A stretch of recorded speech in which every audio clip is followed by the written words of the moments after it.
A lot of them considered themselves creators, but 70% of them considered themselves marketers. I'm building this as a business, and I'm also producing the type of content that I feel like is going to deliver value. And they went into that very consciously, thinking of it as a business. And I do think it's this kind of interesting overlap where employees could become creators and creators could become employees. And I just think that's worth exploring if the potential is there. Dope. Well, Leah, it's great to finally connect. I feel like I've known you from just following your content for years. So it's a little surreal, but good to finally see your face and chat. It's good to meet you too. Yeah, I feel like we followed each other probably on Twitter years ago when it was Twitter. Yeah. And then since then, LinkedIn and, whatever the next evolution is.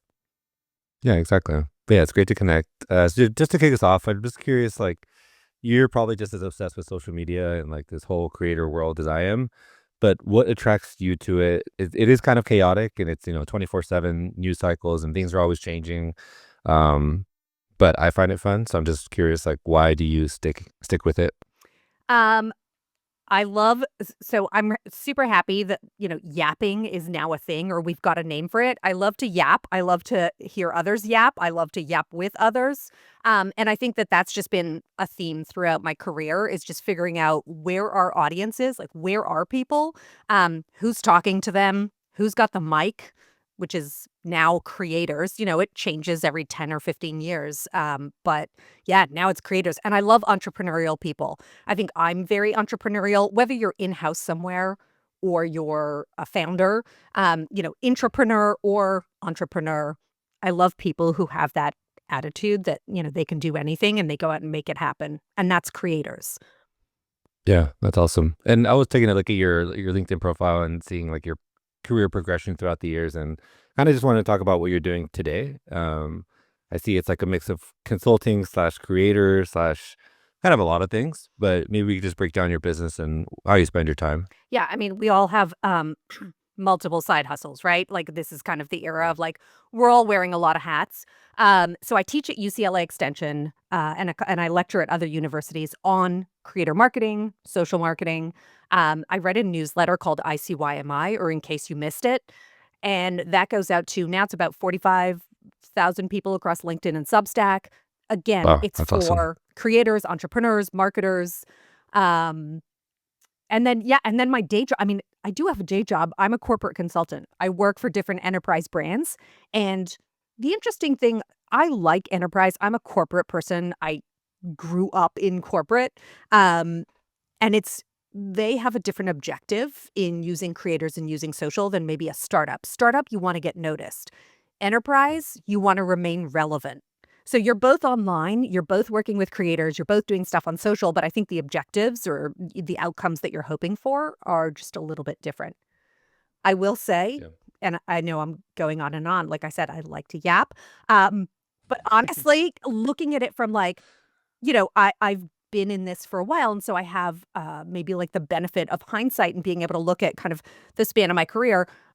Honestly, your entire life is literally waking up every day and saying, I wonder what I'm gonna be when I grow up. It doesn't matter that I am a grown up, like, your entire life, and I think that's an attitude that you wanna embrace is like, yeah, you can look at my resume, you could look at my LinkedIn, but I still get up even and say, "I wonder what I'm gonna be when I grow up," and it's just a constant evolution. So for Yeah. anybody that kind of feels that and they're like, "I think I like this. I'm not sure if I'm headed in the right path," it's like, it's okay. Like, life is a journey, and you're just gonna keep asking yourself, "What am I gonna be when I grow up?" Until, I don't know, conceivably someday you retire and you're like, "Oh, I guess this is it." But yeah. Yeah, that's awesome. So the two main buckets, it seems like creator and consultant, like the newsletter, and then working with these consultation clients. Yeah. How, I guess like the question is, how do you manage your time? How do you break up like certain days into do certain types of work? And then I want to dig into like how you grew the newsletter. If you have any advice for people that are listening. Yeah, generally, yes. I feel like Mondays I have a couple of recurring consulting calls, and those usually happen Monday. It's a good way to kick off the week, try and get stuff done. Usually Tuesday or Wednesday is when I'm gonna start thinking about the newsletter. It comes out on Friday. And then maybe Thursday afternoon is taking whatever notes I've collected during the week, wrapping up the newsletter. Friday morning, I'm getting up at 6 a.m., sometimes even earlier, rereading the newsletter, making sure it's good, and then sending it out at 7 a.m. on Friday. It is very hard. I am very much a fan of people who talk about chunking up their time. It's very hard to Yeah. bounce from one thing to another. So I do try to dedicate blocks, whether it's a few hours or an entire morning or like the entire day, to something specific, because it's hard to bounce back and forth between consulting, planning for, Yeah. making lesson plans, writing the newsletter, grading something, responding to emails. And so, But yeah, also, like, you're producing a newsletter that is time sensitive, right? Like, I saw you just put something out about the new Instagram app that they put out for editing. So, like, if you're not on top of it and you're not, like, with the trends and seeing what's going on in the world of social media, then you kind of like behind, and then the newsletter is like less relevant, just given the way you positioned it. So that adds like another layer of complexity that other people who might be able to like chunk content weeks in advance or months in advance and it still be like evergreen, I guess. yeah. I mean, listen, I can say that I try and create the best schedule possible, but to your point, Instagram just dropped edits, their new Yeah. app, and it's like, yeah, you got to pivot and focus on that because that just came out. It's funny. I was just talking to the person that writes the Rare Beauty Substack newsletter, Selena Gomez's beauty brand, and they just launched a Substack. And she said she had something like 6 months of content all planned out. They launched the newsletter, it was 3 or 4 weeks ago, and they essentially had to scrap their entire plans because they were getting feedback, they were getting questions, all of this stuff. Yeah. And so they felt like we can't go with this perfectly laid plan. We need to adapt to what people are asking us, what's happening in culture. Um, and I think that probably happens a lot. Like the best laid plans end up getting detonated when, something Yeah. happens or your community or your audience, your customer asks for something different.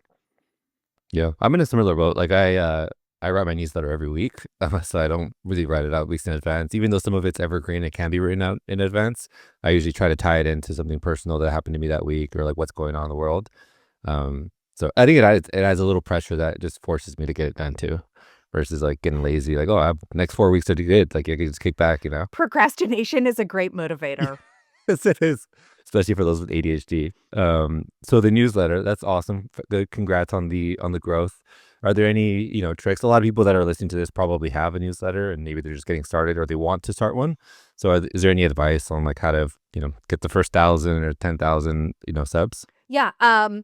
First of all, find a schedule. I'm glad to hear that, you're kind of like me, you're doing it on a weekly basis.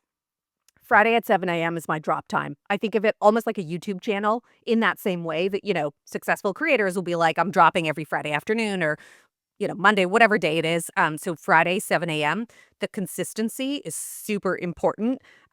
If your newsletter doesn't come out when people expect it to come out, there are, so many people are writing newsletters now. You will be easily replaced by somebody else. So I think that's one thing. Find a schedule, stick to it.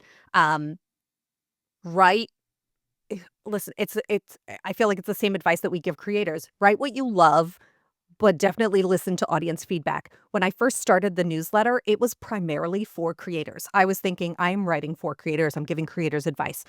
Over time, I was doing surveys and, asking questions, going in the comments, talking to people, and it turned out that 70% of my newsletter audience was marketers. A lot of those marketers also identified as creators, Hmm. but 70% were marketers. And You so pull over you pulled time, them, or how did you get that data? yeah, I polled, I did a survey.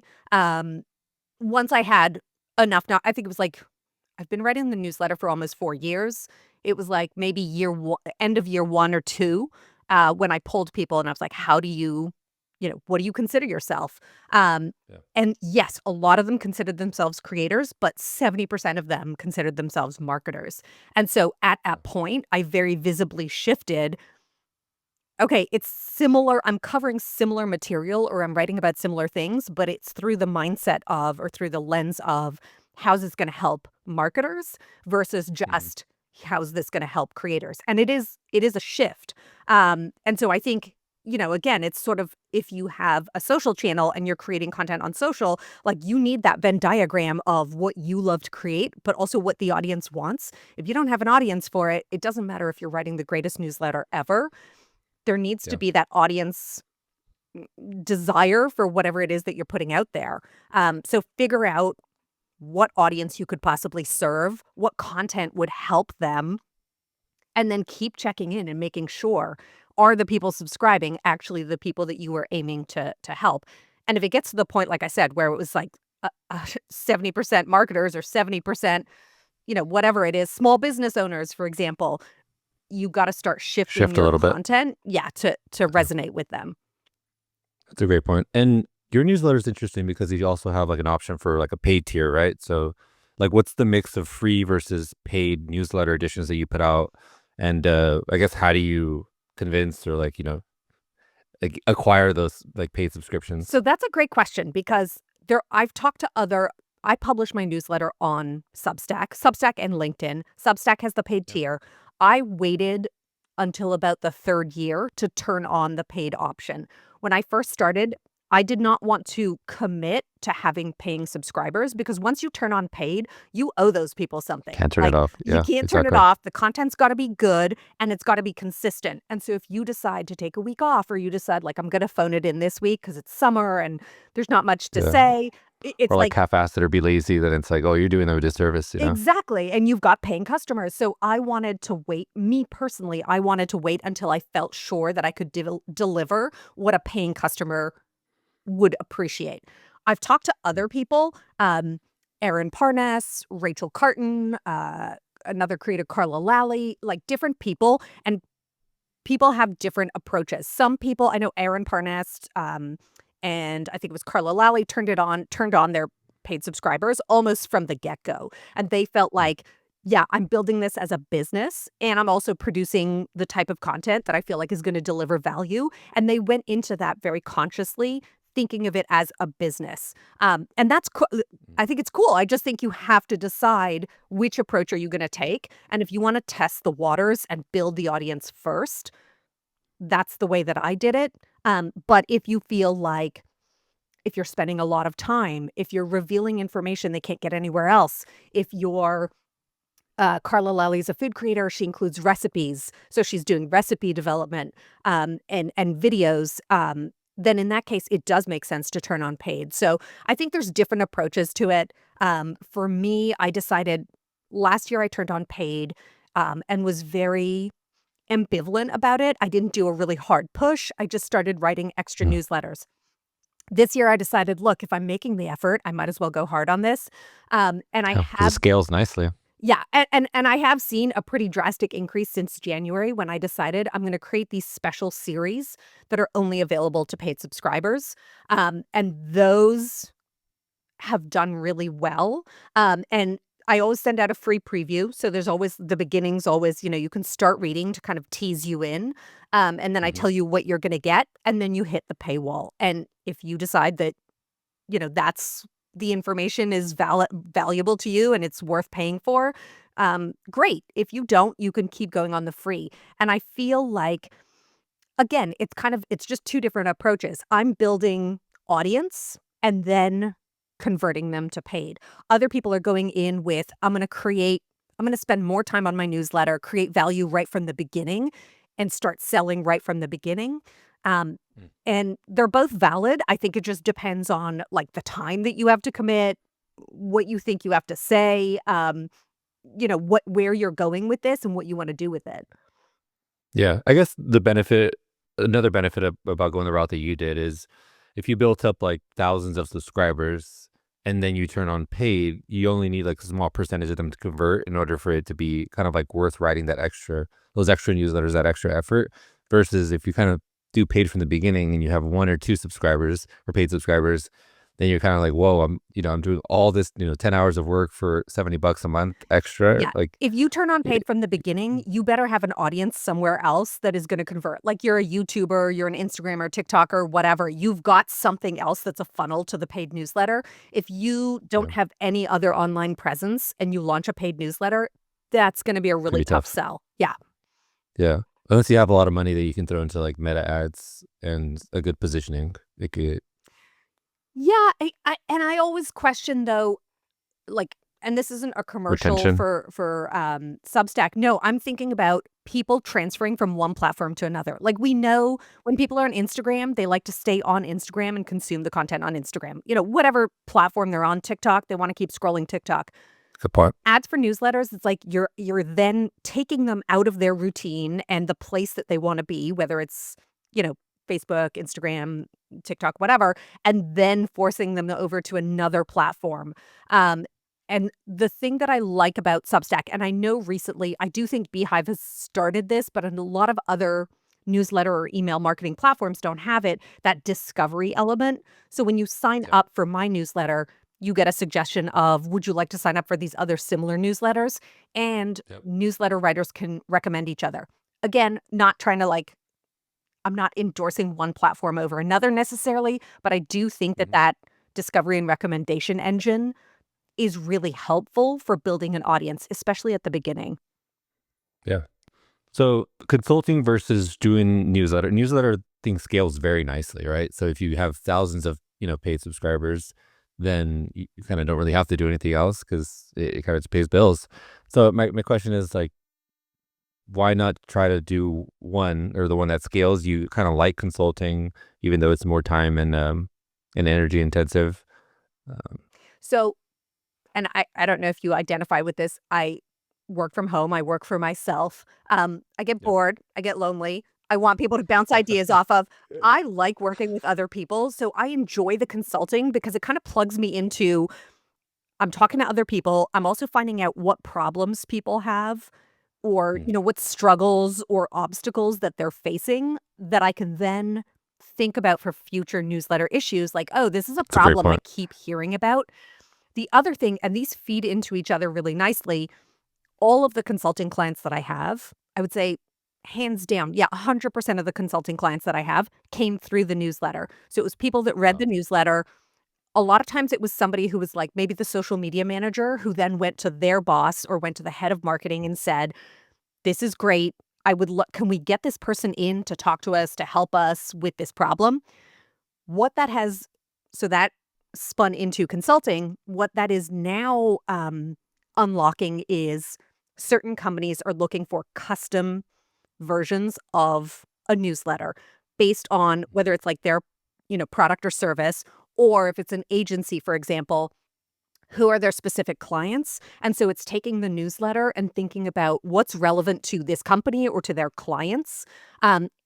And creating custom versions of the newsletter. So I can write my Yep. newsletter, and then I can also do these, custom corporate newsletters. And so it's just continually thinking of different ways to grow. And there's no again, I think it depends on what you like to do. I like consulting, I Yeah, like corporate, personality. so I like doing both. I know other people are looking as the newsletter as an exit from corporate and from, the 9 to 5, and that's totally valid. I think it just depends on how you enjoy spending your day, and for me, that's definitely doing both, and I think the corporate newsletters, like these custom versions of newsletters that I do, that's kinda my sweet spot because it's right in the middle, so I would say that's Yeah. probably my favorite thing to do.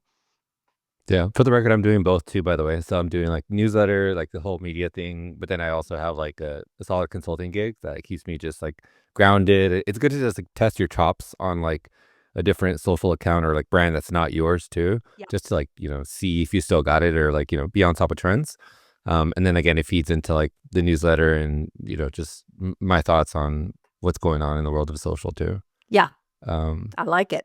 so how do you do it all? It seems like you have a lot of energy. You love what you do, but do you have any team members, any tools that help you, get the job done? Um, I will bring on so this year I have about 3 paid newsletters a month, and one of those 3 each month is written by an expert. I went out to people who are really good at whatever it is that they do, social listening, community, whatever their expertise, and essentially hired them to write one newsletter. So Oh, I that's do cool. have kind of like a guest newsletter that I'm doing every month. So that makes it a little bit easier. That's kind of like one item off my checklist. Yeah. Um, I mean, I used ChatGPT for feedback. It never writes my Yeah. newsletter because I think I have a very distinct tone and kind of attitude as well.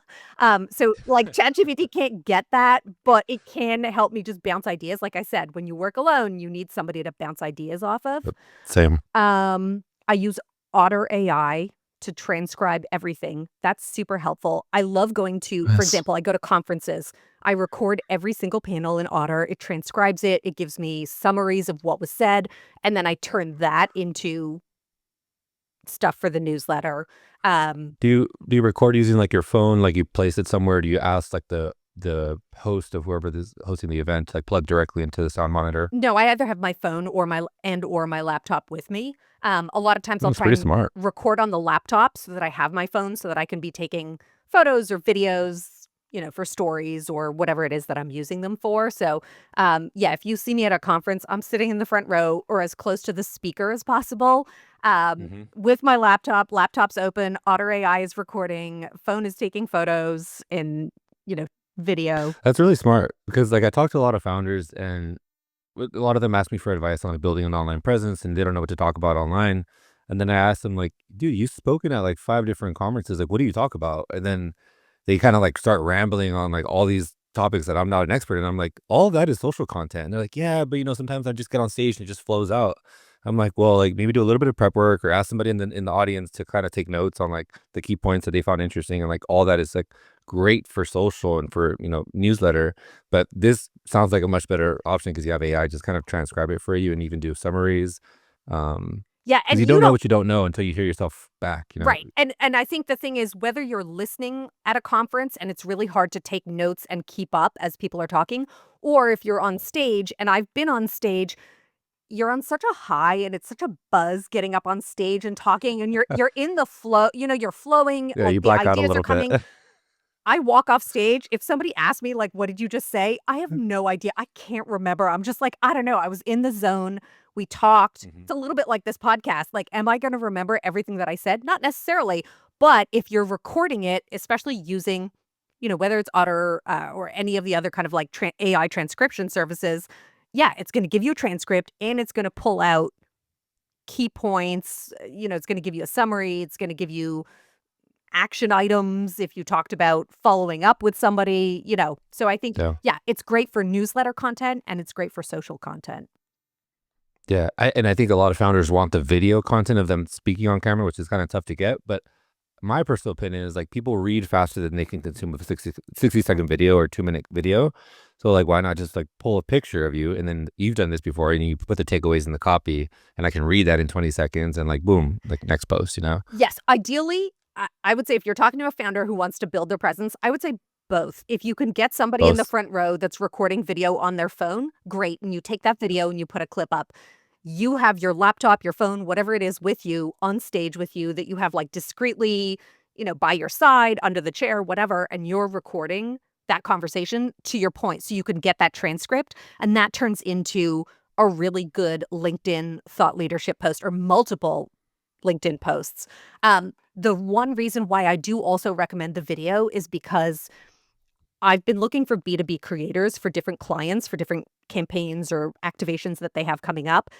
If Yeah. I'm looking at a thought leader or a creator and there's no video on LinkedIn, I can't Mm. see like how they speak as a professional. That's a great point. I'm Yeah. probably gonna skip over them and look at the next person just because I don't have time to go dig and find, like your TikTok or your Do a Instagram YouTube Reels or video your or YouTube video exactly. or whatever. Like, I go Yeah. on LinkedIn, I look to see if there's a video tab on your profile page that means you've been uploading video, and I can tell right away by, just watching one video, you're articulate, Body language, yeah, your body comfortability. language, you're comfortable talking on stage, you have presence, like camera presence. And so if you're thinking about if that's something that you want to do, whether you want to get hired for B2B campaigns or you want to get hired, Yeah. you want to be a TED speaker or whatever it is, get those videos on LinkedIn because that's where a lot of the decision makers, especially if you're in the B2B world, that's where people are going to be looking first. Yeah. Trying to figure out how to formulate this question, but I think being a creator in today's day is like glamorized. Everybody wants. It seems like a lot of people online want to become a creator or want to like do this creator thing full time or this internet thing full time. Um, So, like, how did you justify going from like a, very secure, career to doing this? You're kind of doing both. So it's a hybrid model, which makes sense to me. I am too. But I guess how did you justify? How did you prepare for that? And maybe you can talk about some of the roles that you had before doing this gig. So it's complicated type of answer. I got laid off twice during the pandemic. And so as many people did, things were changing very quickly. After the second layoff, that's where I took a beat and thought to myself, I don't want to jump into another company that is then going to have issues 2, 3, 4 years down the road. Let me see what I can do myself before I commit to working for somebody else and building somebody else's empire. Let me try and build my own empire first. So I don't think it was part of a master plan. It was more just, okay, this is what life has handed me. Here's the situation. How can I make the best of this? How can I control my own destiny versus putting myself and my future in somebody else's hands? So Yeah. that's one aspect of it.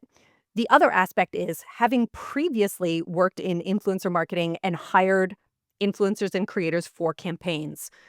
There is a shelf life for influencers and creators. I would say generally it's 3 to 4 years. There are the lucky people, the Emma Chamberlains, the Mr. Beast, you get into a certain stratosphere and you get really big and you do have consistency. You start rolling out, products or you're launching more traditional businesses, whatever it is. That's the 1%. Everybody else, you hit, you're really hot, everybody wants to work with you, and I know this as somebody who's worked hiring influencers for Both campaigns. sides. Yeah. Work both sides. You have a 3 to 4 year shelf life where you're popular, everybody wants to work with you, you're kind of a fresh face. After 3 to 4 years, either the technology changes, you're a TikToker and TikTok's in danger of disappearing, or you're a Viner and Vine just disappears, or, whatever it is. So either the technology changes, new fresh faces emerge who are, culture changes. Maybe they're funnier, maybe they're smarter, maybe they're more interesting, or they're just new. I think people get Yeah. tired of working with the same people. So I'm very conscious right now. People are hiring me for campaigns as a creator. I appreciate it. I enjoy it. But as somebody who's been You're on the not other betting on it. side, I am not betting on that at all because I know That's in a great. few years, I will be outdated. People will look at me and be like, okay, we've worked with her enough. Let's find somebody new who has different ideas or a different approach or a different perspective. So I do think you have to go into it being really smart, make as much money as you can, get as much exposure as you can, all the connections you can, but have an exit plan. Think about not necessarily an exit plan, but, like, how are you gonna Got leverage backup. this to the next Yeah. thing? Like, what is this helping you build towards? Because very few people get to be Mr. Beast, and unless you're on that track where you can tell, "Okay, yeah, I'm clearly gonna be, like, a lifelong creator and have millions of subscribers and make millions of dollars." If you're not that person, then, like, what are you doing in 5 years? Have a plan. Yeah, it makes sense because even if I think even the timeline might be shorter depending on like how many different brands you're working in such a short amount of time. Like if a brand goes to your profile and every other post or every single post has hashtag ad in it, then in their eyes it might seem like, oh, the audience is diluted. Even if some of the engagement is there, it's probably eventually gonna like water out, or be watered down just because you can only put hashtag ad in so many posts before people start like dismissing it. I mean, as somebody who's hired creators and influencers, yeah, I would say no more than 1 in every 4 posts should be sponsored. Like, that's kind of an ideal mix. You're looking for, like, 25% sponsored content, 75% should be based on what you and your community wanna see or what you wanna produce and what your audience wants to see. So that's kind of an ideal ratio. Yeah, that's great.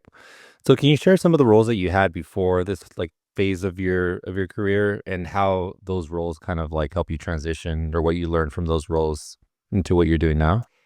Yeah, I started in media. I wasn't a journalist, but I worked for E! I worked for their, like, E! Entertainment, I worked for their online division, and that was also a really good education in kind of the early era of, like, celebrities becoming influencers, and then we went to full-on influencers. Um, some of the things, one of my first jobs when I was actually working at E and they did management training, and it was actually one of the best lessons that I learned in my life, both as an employee at the time, but then also as a prospective manager, um, is always do what your boss asks you to do first. Check that off the list, and then you can go do the other stuff. And here's why it's important, because when I first heard this and they were saying like, always make sure that you check off the list what your boss is asking you to do, and then you can, if you have extra time, you can focus on other things. And at the time, it didn't make a lot of sense to me. Then as a manager, what I realized is if you're doing all this extra work on a project that's a passion project for you and you deliver it to your boss, but you haven't gotten done what they asked you to do, your boss is like, you didn't do anything. Meanwhile, you're coming from the attitude of like, I worked my ass off trying to do this for you. Why are you not grateful? The problem is, and I had an employee that did this once where they really wanted to create a certain type of video. I needed them to do something else on a platform that was not video focused. And they kept coming, pitching me video ideas, producing videos. And I was like, that's great. But if you do that, I have nobody to do this other job that I actually hired you for. That means I now have to hire somebody new to do what I had asked you to do. And I don't have the head count. And so it's just, I think there's a disconnect or a miscommunication there where if you can get done what your boss wants you to do and you can say, hey, like, did it, like, knock this one out of the park, crossed off the list, then your boss is like, this person's fantastic. They do exactly what I want them to do. Then you go do the cool stuff that you are brainstorming or planning or plotting or networking around the company. That's, you're thinking this is going to help grow my career. This is going to help grow my visibility. This is going to help me transition to whatever I'm doing next. But I think it's just working in corporate, that was one of the things that I learned is kind of always make sure if you're, and I think it works as well for, sponsorships, partnerships, whatever, just check the things off the list that are required. And then you can go do the big picture, out of the box type of ideas. So that's a really big one. I would say the other thing that, again, in this NBCU, which owned E, did this management training, which was really amazing. The other thing that I took away from that is when you go into work hard, not because your boss asked you to work hard, but because it's going to benefit you in the long run. Like if you're working for somebody or if you're working as part of a partnership or sponsorship, or if you're working and you're trying to plan your exit, maybe you're a founder, but you haven't left your 9 to 5 yet. Like every day that you go in is a chance for you to shine in a way that people in other departments are noticing. People outside the company, partners outside, externally are noticing how hard you work, how smart you are. Be that person that, whether it's people internally or externally, are like, this guy's amazing at whatever.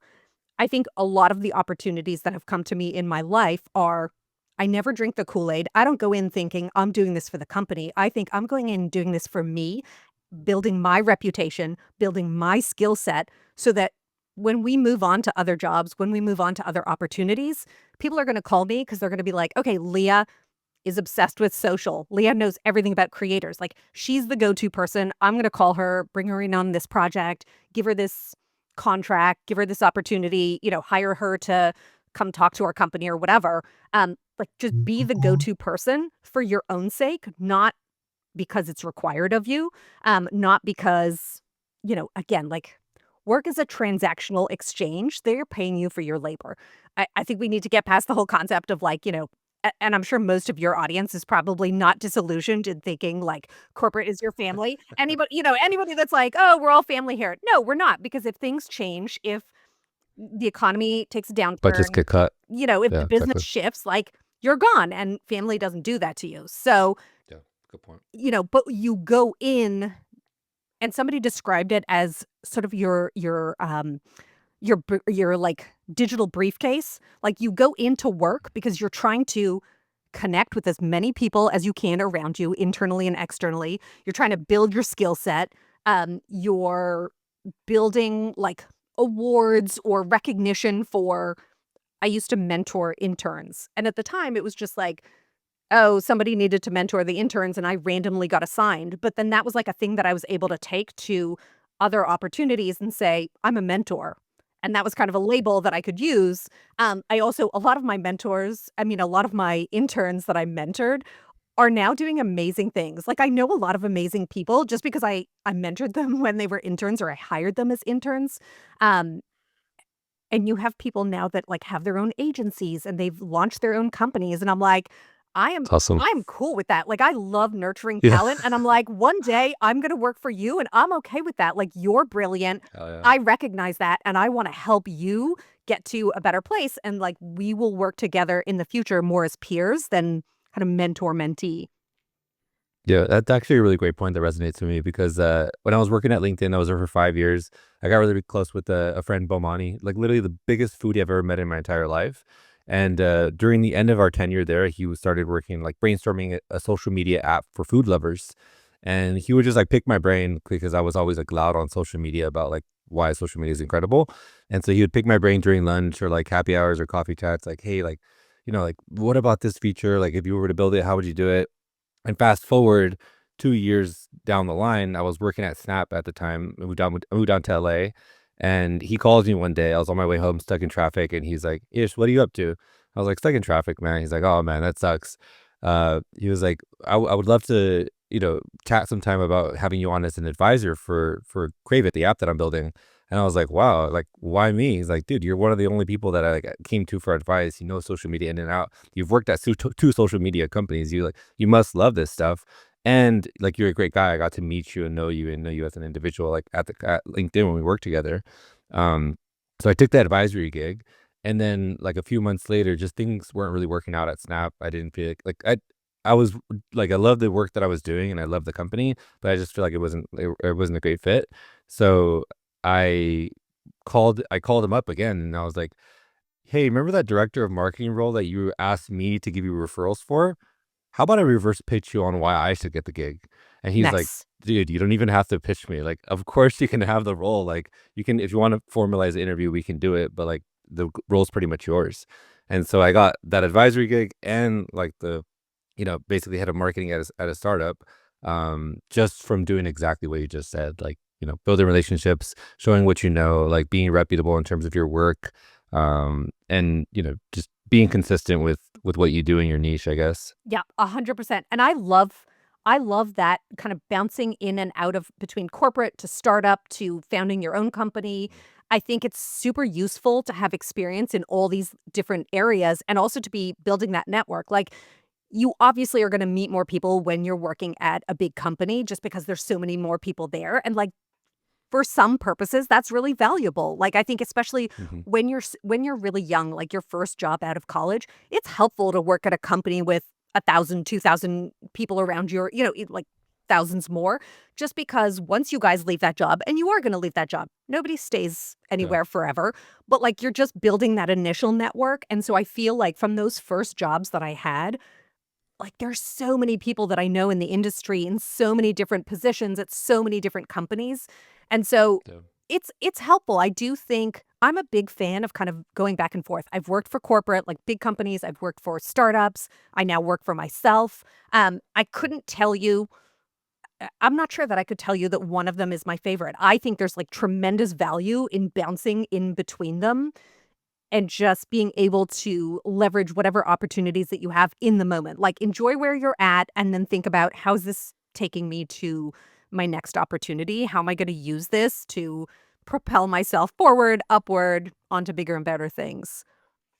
Yeah. I guess one more point that I'll mention because a lot of founders are probably listening to this is building all those relationships at LinkedIn, like throughout that 5-year span, was super helpful a lot down the line when we did the startup. Because when we actually started raising capital, one of the biggest pools of capital that we raised was from LinkedIn alumni. And that was literally just from like building relationships, meeting people in person.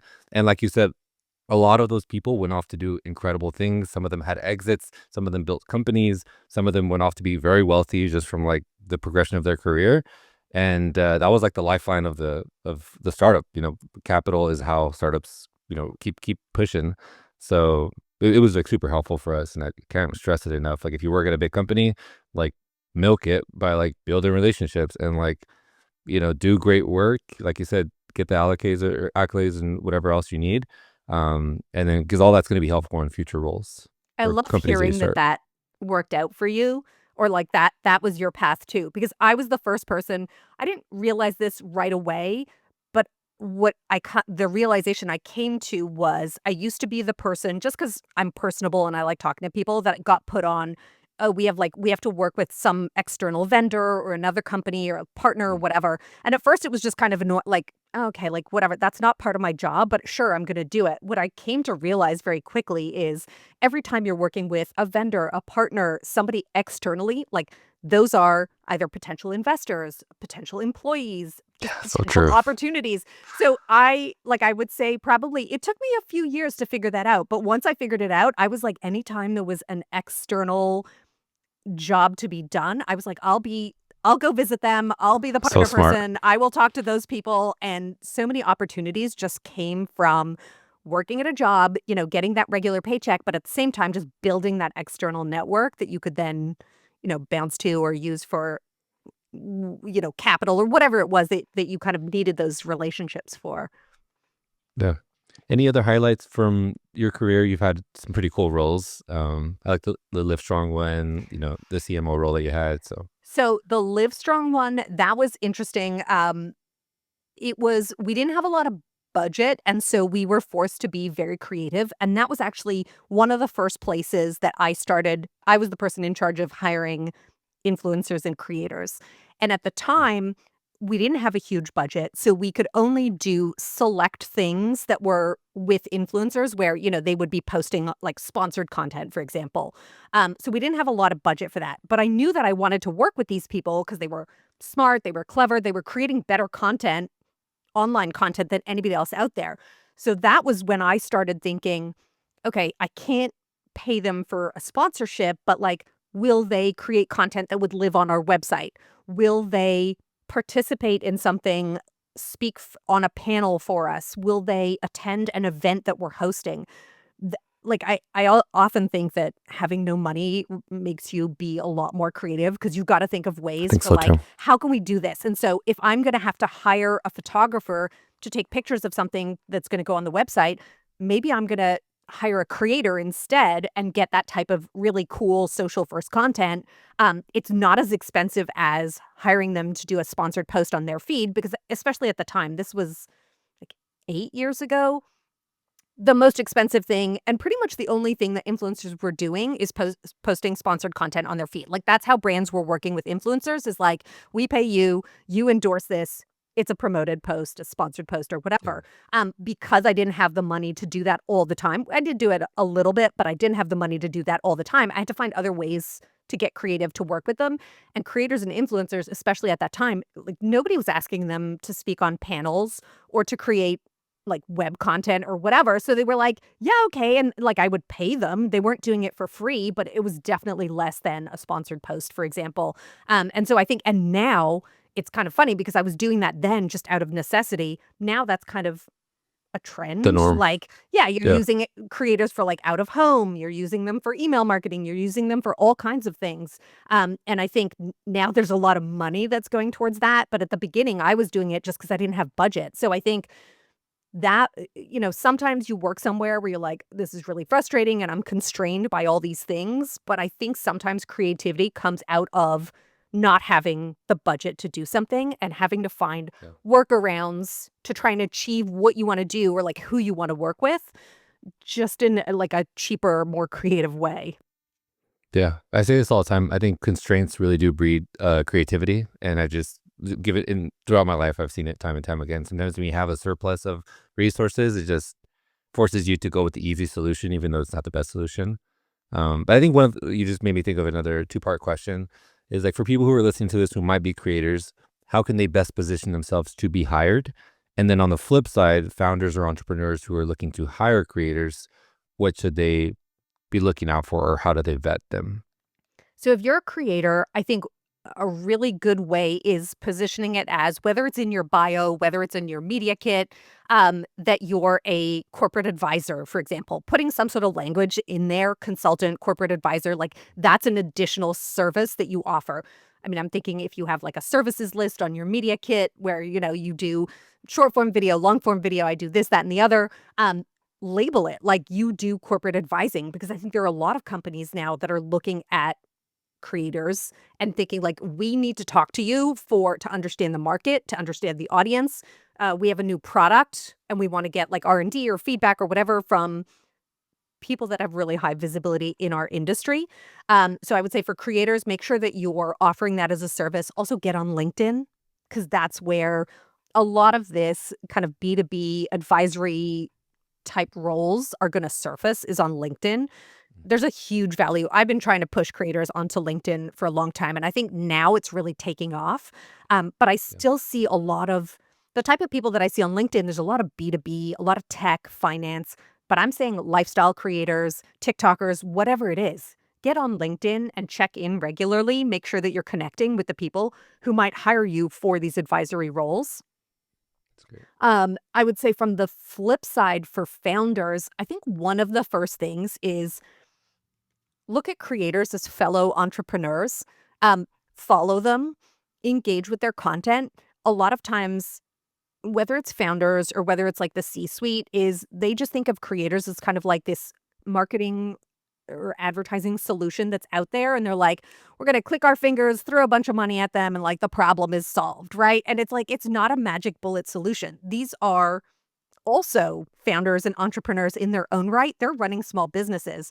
And I think you have to like, invest in that relationship, nurture those relationships. And Hmm.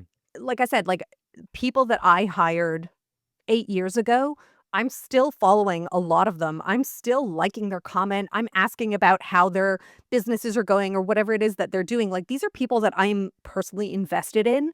And I think that that does a lot, especially if you have no relationship right at the beginning. If you're kind of starting cold and you're like, what do I do? Don't throw money at the problem. I love that you said constraints breeds creativity, which was a much more articulate way of saying what I was trying to what I was trying to get out. That was the perfect way to say it, but it's like, don't just throw money at the problem. First, start by figuring out who are the key people in your industry, who are the people that have high visibility on different platforms. Like figure out, I mean, listen, if you're on LinkedIn all the time, fine, try and find them on LinkedIn. If they're not on LinkedIn, what other platform are they on that you enjoy spending time on? Follow those people, add comments, build to their community, build to their business, and establish that relationship. And I think that goes really far in, when they then see you approach them, it's like, oh, this is somebody that wants a partnership with me as opposed to just a transaction. And Yeah. and I think like that's where you get the quality creators and influencers. Yeah, there's going to be people you throw money at them, they're going to work with you, and like it's fine, but it's very transactional. The people that you really want to build long-term, valuable partnerships that help both of you succeed, those are the people that you really want to invest in and who are gonna, Yep. you're gonna see that return on investment with those people. Yeah. Well said. So for like the founder who's listening, who maybe, they don't have the budget to work with a creator and they kind of want to build their own presence to become sort of like a niche creator in the space. What's like some general advice that you'd give them to just step up their personal online presence? And you can niche it down to like a platform like LinkedIn, since you're pretty active over there if you'd like. Or it could be like newsletter, whatever you decide. Well, so that's a good point. Find whichever platform or format you're most comfortable being on and participating Yep. in. Because I think if you think, oh, yes, I'm going to write a newsletter, because right now newsletters are kind of trendy, they've had a renaissance, Hmm. but you hate writing, or, you just can't commit to that like weekly or even monthly consistency, then don't do a newsletter. It's going to be a pain and, you're going to end up hating it. So I mean, I do think LinkedIn is probably the preferable place for a founder, because you could find partners, you could find advisors, you could find investors on LinkedIn. I think that's the Yeah. platform that people are gonna be on. People go there with the mindset of work, partnership, networking. The decision makers are there. So there's a lot of good reasons why LinkedIn is probably the best platform for founders. Um, I recently did a workshop at UCLA, and it was working with entrepreneurs and founders. And so we kind of walk them baby steps, because there are a lot of people who look at LinkedIn and they're still like, oh, it's a job website, right? That's where you go to like Yeah. list That's true. jobs or get jobs. And I'm like, yeah, no, we've evolved like way past that. We're like on LinkedIn 4.0 or something now. So it's like the first thing is getting on the platform, getting familiar with the feed. And so it's like baby steps, like get on the platform, figure out where the feed is, figure out what's going on. Next step is finding the people that are either in your industry that you respect, you admire, people that you know but maybe aren't connected to. Then it's kind of creating your list of your community and your network. Then it's participating in their conversations. Like, I wouldn't just go in, it's a little bit like a house party. Like, you're not walking in and saying, "I've never been here, but, like, pay attention to me. I'm awesome." Yeah, It's like, being all loud. yeah, you're not going in all loud. It's like you're going in, you're working the room, you're walking around, you're meeting people, you're joining conversations. So, I would think of LinkedIn in that way of, like, at least 3 times a week, you're scrolling and you're commenting and adding value on somebody else's post. And there is data, like LinkedIn has said that, for commenting on people's posts, it I can't remember the exact number, but it's like it increases profile visits by like 40% or something. So when you're regularly showing up in somebody's comments and adding to the conversation, people will check out who you are and kind of where you're coming from. So it's like that's the next step is like adding comments. And then it's maybe you're posting, and if once a week seems too much, commit to like once every 2 weeks, and you're figuring out like, what do I like to post about? What can I post about that is both going to enhance my profile and personality on LinkedIn, but that is also going to add value to people. And a lot of that is like transferable knowledge, your perspective on something that can help somebody else develop something similar, for example, or can help somebody like even earlier in their career, figure out how to do something. Could even be like a college kid, could be a high school graduate, like whatever it is, you're helping somebody else learn something just by sharing what your perspective or what you've gone through. Then you're moving to like a once a week schedule. And then ultimately, I mean, what I like about LinkedIn is LinkedIn tells you, like, in their guidance to like LinkedIn creators and top voices, they're like, only publish once a day. Don't do more than once a day, which is the opposite of every other platform. They recommend weekdays, so Monday to Friday, 9 to 5. And they don't even say, they're like 3 to 5 times a week. I think it's the most manageable schedule of any social platform. So if you're thinking about, okay, I got to create content, whether it's video, text, whatever it is, LinkedIn definitely is the most manageable place to start because even as a Yeah. superstar, they don't want you posting more than 3 to 5 times a week. So, I think, again, like I said, there's a lot of reasons why LinkedIn is good for founders and business people, but I think that, especially they want you to succeed on the platform, and they don't have this barrier to entry that, like TikTok, they want you to record, like, upload, 3, 5 times a day, not per week. Yeah, that's crazy. So, yeah. And it's still a content efficient platform versus like when you compare it to like X or IG or TikTok, like the number of creators versus consumers is way off versus the number of or the content in the feed versus, X or like if you refresh the LinkedIn feed, sometimes you see the same post multiple times because there's not enough fresh content to serve people. So it basically serves as an opportunity like for people to stand out because there's just not enough content there to begin with. So any content is better than no content. If the content is good, then it's icing on the cake. And that's not gonna last forever. I think that's and I'm sure, Yep, like, you've exactly. seen that and I've seen that. If there's a platform that's on the way up, and I would say LinkedIn right now is like TikTok It is. 2020, jump on Yeah. that because a few years from now, it is gonna be saturated. Everybody's gonna figure out that secret, and it's gonna become it's gonna be very hard to stand out. 5 years down the road, we're gonna find another platform, but right now, yeah, LinkedIn is it, and like you said, there's a lot more opportunity to stand out and for your content to pop, um, you know, based on how many people are creating versus how many people are consuming content. Yeah. And even if another platform comes up, I think unless it's a LinkedIn competitor, I think the value that LinkedIn has is yes, it's a content platform, but it's also a relationship platform. It's also where you house like your resume and what you've done throughout the years. So like, I worked in crypto for a few years and everybody still used LinkedIn to verify like what people have done.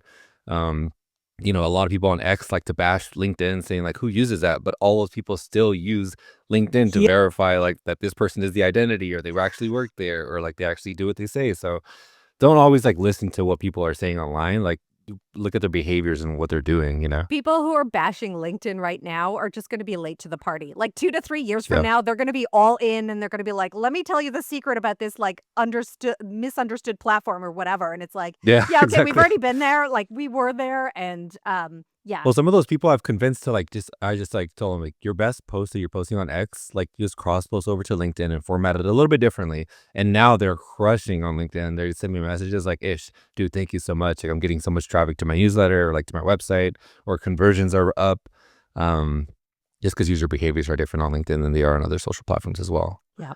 Um, LinkedIn, that is the okay. way. Yeah, a few more questions and we'll get you out of here. I think it's interesting hearing your story because it seems like you work, you live life, you love life, and you love what you do.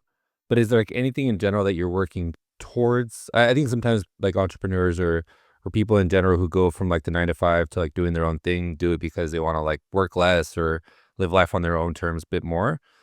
Where it seems like yes, it's true for you, but it doesn't seem like you're working less. You're still just doing what you do every single day.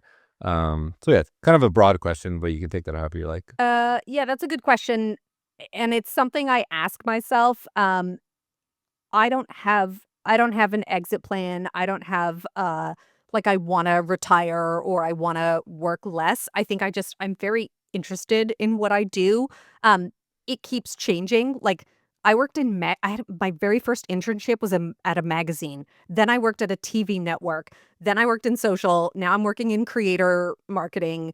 Um, it's like I think that's one of the things to learn about your careers. Like, careers are really long. Never get fixated on just one way of doing things. Or even for founders, like, okay, let's say you're a founder and you're thinking, like, I want to do this, make a bunch of money, and then I want to work less. Well, like, what are you going to do when you work less? Like, is that really the Be ultimate goal? bored. Right. Like, you're going to be irrelevant. All your friends are going to be, presumably, a lot of your friends are going to be working, unless you're like Jeff Bezos, Elon Musk levels of wealthy where you can do anything. But like, everybody else is gonna be at work, and so for me, I think it was just like, what am I gonna do if I work less? Like, I don't like, there's nobody to hang out with, there's nobody to have lunch with, and so I think anytime you get too fixated on one thing, you're like, "This is gonna be the way." It's like, okay, well, just kind of leave a little bit of room open for possibility, and, Yeah. I'm thinking of, like, that Friends meme that's, like, pivot, like, Ross on the stairs with the sofa, and he's like, "Pivot, pivot," and I feel like my entire career is just pivot, pivot, and I just keep finding things that are interesting, and so, like, as things shift, and one day I think creator marketing will shift, it'll be something, I don't think anytime in the near future, but 10 years from now, there'll be something else, and I think for me, it's just about trying to figure out, like, what that thing is and figuring out how I can Mm, get there, just so that I wake up every morning and I'm doing something interesting, and I wanna get out of bed, and I wanna learn more, and I think that that's just I'm not even sure that that's an approach I've cultivated, I think that's just the way that my mind works, and I'm just like, "Okay, interest me," and as soon as I get bored with something or an industry or a company, then I leave or I look for new things to do, and so for me, it's yeah. just like, keep it interesting, find something that's gonna get you out of bed every day, and, like, that's what you Yeah. wanna focus on. And I I love that. listen, maybe you're going to Pilates or tennis or pedal or whatever it is, like, maybe it is that, like, working less, and maybe somebody else has figured out, like, an activity that they love, like, they're rock climbing, I don't know, like, that's cool, I'm not bashing that, I just think, like, find the thing that gets you out of bed every morning. I like that. Two more questions. So for the Yeah. person that's listening to this who might be in a 9 to 5 that they're okay with, maybe they don't love it, uh, maybe they don't like the bureaucracy, which I didn't like. And but they have like maybe a side hustle or they have like an interest in inkling of becoming a creator or maybe not full-fledged founder, like tech company founder, but they want to do this creator thing and see how long they could take it or how far they could take it, maybe consulting thing. Like what advice would you give them while they're still in that, 9 to 5 or how to help transition? Um, well, I mean, first of all, it goes back to everything we were talking about, like, suck everything that you can out of your current position. All of the responsibilities, all of the job skills you're learning, all of the networking that you can be doing. I am a fan of building things on the side. The newsletter started while I had a full-time job, and the reason that it went out on Nice. Friday at 7 a.m. is because I didn't want the people that employed me, or, the people that paid my paycheck to think that I was doing it on company time. So I felt like if I send it out on Friday at 7 a.m., it looks like I was working on it overnight. And a lot of times I was, especially when I had a full-time job. Like it was done on Yeah. nights, weekends, mornings. But I felt like also that helped the perception of this Yeah, is that's a not on great point. company time. This is going out Friday at 7 a.m. So I think if you're doing something, you're posting videos, you're doing a newsletter, whatever your side hustle, figure out, first of all, how you can do it so that the perception is you're still checking off those boxes, doing whatever you have to do at work, collecting that paycheck. And then stuff goes up on the weekends, stuff goes up on like nights or mornings or whatever. Um, but I do think you can do things. And I do think, again, I don't want to say I was bored at work, but I think maybe I was a little bit bored. And so I found the newsletter as an outlet because I felt like I'm not really being challenged enough at work. And so I'm going to do this newsletter because it's going to just let me riff on stuff and just get, focus on things that I find more interesting. Um, Yeah. so I'm a huge fan of that. Like build something on the side. I don't want to say don't burn yourself out because I think if you do have a side hustle, it's almost impossible not to burn out. But I think it's like, think about the burnout as like for a specific season only. And so if you have a full-time job and you're thinking of, I want to build something, I want to be a founder, I want to do something, do it nights, weekends, with the end goal that, like, you are gonna be leaving your full-time job. I don't think you can do both forever successfully because I think that Yeah. gets you to a point of burnout that you just can't bounce back from. So it's like, okay, cool. If you're gonna be hustling, hustle, but then have a, like, is it a 6-month hustle? Is it a year-long hustle to kind of arrange your finances, network, get investors, partners, whatever it is? Like, have a very clear path towards graduating from that full-time job to that side hustle, because you can't maintain that schedule forever. While you're doing Yeah, it, it's it's fun, but exhausting. it's like, yeah, at a certain point, you're like, I gotta go do the thing that I've been trying to build. You gotta go build the thing that you've been kind of dreaming of. Yeah, and I think I also like the perception point is so key because at some point, if your side hustle becomes too big, where perception wise or optic wise, the company starts seeing it as like, whoa, this thing is big. Like you have how many thousand subscribers, or like you're doing like how many people are attending your events or whatever the side Yeah. hustle you're doing. And so at some point, it becomes kind of a risk factor for the company because you're kind of so big and so loud. So it's something to keep in mind too. I've kind of experienced that throughout my career too. If you're I mean, the thing is that if you're on social or a newsletter or events, like you said, that's very public, it's very visible, and so it's very hard to hide that from wherever you're working. Yeah. So, yeah, like you said, perception, make sure that it looks like you're doing it on your own time. I would say the one other thing, when it gets to the point where the company might think it's a liability, if it's possible, um, can you shift your job internally and use that as I'm thinking more less a founder, but more a creator. Can Mm. you become kind of a creator? Like that might be your first partnership. So I think like never go like scorched earth, burn bridges, Yeah. exit type of thing. Like always think about, is the company I'm working at now, are they going to be my first client? If you are a founder, are they your first client? If you're a creator, is that your first sponsored post? Mhm. Um, I just noticed Dick's Sporting Goods has this, they have an employee advocacy team called the Varsity Team, and it was just for employees. And then this year Oh, that's cool. they just opened it up for creators as well. So they have the Varsity Mm. Team that both employees can participate in and creators can participate in. And I do think it's this kind of interesting overlap where employees could become creators and creators could become Yeah. employees. And I just think that's worth exploring if the potential is there. Yeah, I wrote a post about this maybe like end of last year, where I kind of predicted that more companies would hire like this creator in residence role. And a lot of those people were probably going to come from within the company because if you work at a company and you're in that niche, you're probably passionate about the topic. And if you have an inkling for creating content and you already have somewhat of a presence online, then it's just kind of a no brainer to transition that person and to kind of like build the brand while they're building their brand for the company itself. Yep, So I love 100%. that. And that ties it, yeah, it ties into everything we've been saying. Yeah. Last question. Is there Yeah. anything we didn't cover, anything that you'd like to share um, to people listening? If I could say one thing again, which I said kind of at the beginning, is that you are going to always be a lifelong learner. Like you should always be thinking, what am I going to be? What is the next thing? I think like when you stop looking forward, when you stop moving forward, thinking about what's the next opportunity, what is the next platform, and you don't have to be a creator, like you don't have to be as obsessed with social as we are, but I do think once you start complaining about Gen Z or Gen Alpha or this platform or that platform or like that content format, because we never did it like that. It's like that's kind of when you stop growing and you start to become obsolete. So I do think that just always be learning, always be embracing new things. And you can have favorites. It doesn't mean that you have to be, you have to throw things by the wayside. I love Instagram stories. I'm going to do Instagram stories till the day I die. Like I enjoy it as a Same. format. And so I'm always going to do it. And like, it's not Yeah. maybe the trendiest thing, but it's just something I'm going to do.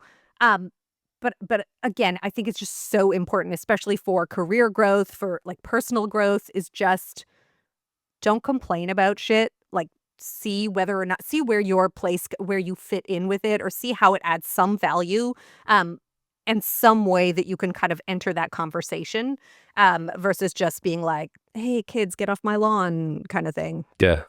Yeah. The boomer meme. Yeah. Well, this has been so much fun, Leah. Thank you so much for making the time.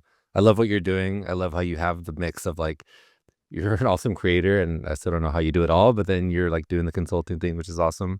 I'm tired. Um, I'm tired. I like a let's lot just of caffeine. be honest. Like, yeah, I mean, I got my coffee right here. Like, Oh yeah, I'm not like pretend. I don't want to in any way kind of try and convey that like, oh, like I just work 9 to 5 and like I have a lot of boundaries or whatever. yeah, Like, no, I do work a lot and I'm tired, but I do have times where I step back and I'm like, okay, I've given a little bit too much and like I yeah. need to dial it back the next few weeks or the next few months. But yeah, so I want to be realistic because I don't want anybody looking at me and saying like, how does she do that and like not burn out? Like, no, I've burnt out multiple times during my Yeah, burnout is career. real. It's just, yeah, yeah, for sure. Yeah, and I love that you're keeping it real too. So I guess where can people follow and learn more about everything that you're doing For sure on LinkedIn. everywhere, all the socials? Yeah, all the socials, definitely LinkedIn. And then Substack, which is where liahaberman.substack.com is where my newsletter is.